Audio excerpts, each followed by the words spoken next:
living off-grid in Mexico. What does that exactly mean for us? Well, let me tell you. This is our 42-foot home on wheels. We've been living in it and traveling full-time since 2018. But how did we end up here in Mexico? Well, last year we caravaned down the Baja Peninsula with friends and completely fell in love. The warm temperatures, the gorgeous water, and the slow, chill vibe just completely drew us in. We specifically fell in love with Cerritos Beach and bought a piece of land here to call our own. It's our new winter home, and this is our first season living on it all winter. We're living off-grid, and I'll explain exactly how we're doing it. I am up on the top of our RV today to show you how we get power. We use the sun for power, and we have solar panels.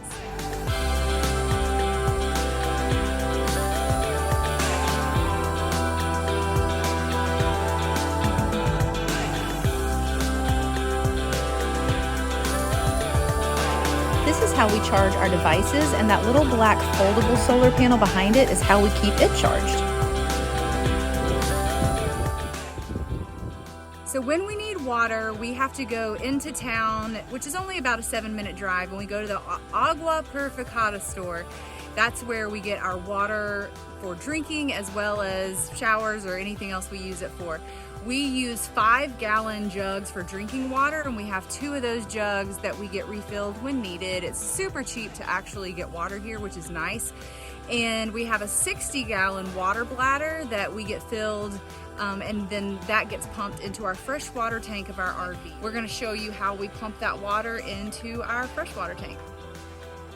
So here's our water pump. We actually keep it hooked up to this short little hose that goes into our water intake.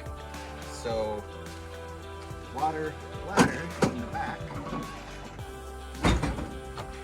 Woo. And we just connect this hose to this end.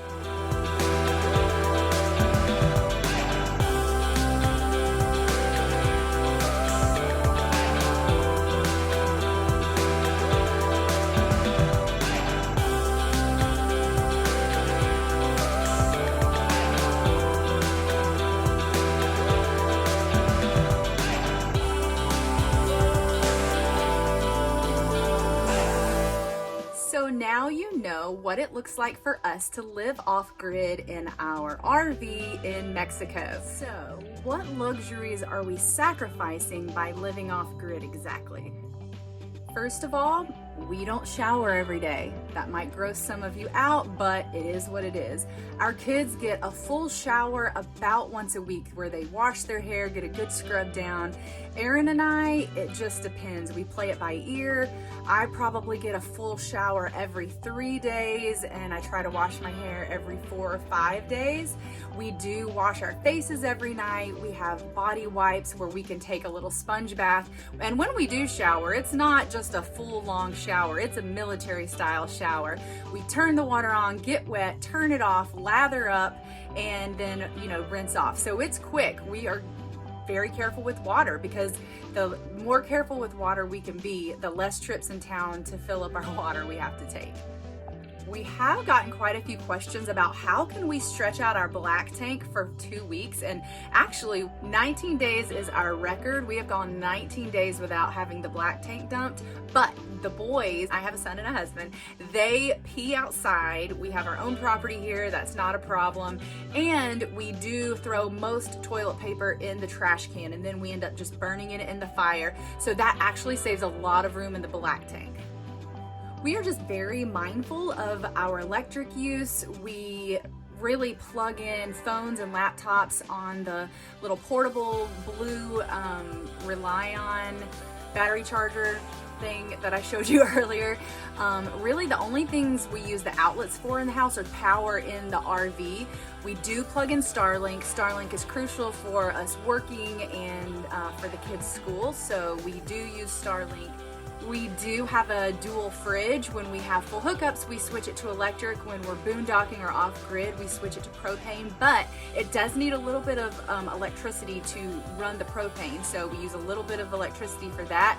And also, The water pump. Our water pump does need electricity to run, so we keep the water pump off unless we're using it. So we go flip the switch, that turns the water pump on.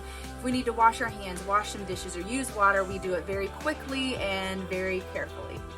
Thankfully, in the months that we spend in Baja, the weather is nearly perfect. So we have the windows and the doors open all times. We sleep with the windows open. We never have to worry about a heater or air conditioning. There's usually a nice little breeze that comes through, so that's really nice.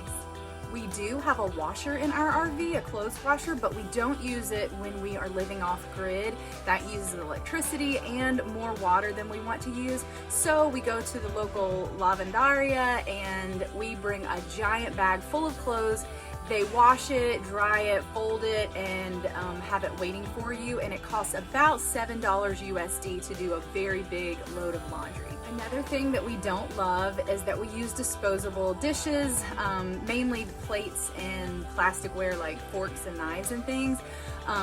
Paper plates we are able to burn and fire, so that is nice, but it cuts down a lot of washing dishes. I do cook a lot, so I am using water to wash pots and pans, but I do it very carefully and quickly. This type of roughing it is not for everyone. And yes, I know there are people that rough it a lot more than us. We have a really nice RV that we get to stay in, but we have to be very careful with water and with power and our use of each. So let me know in the comments below, would you be up for this? Would your family be able to live like this? What do you think?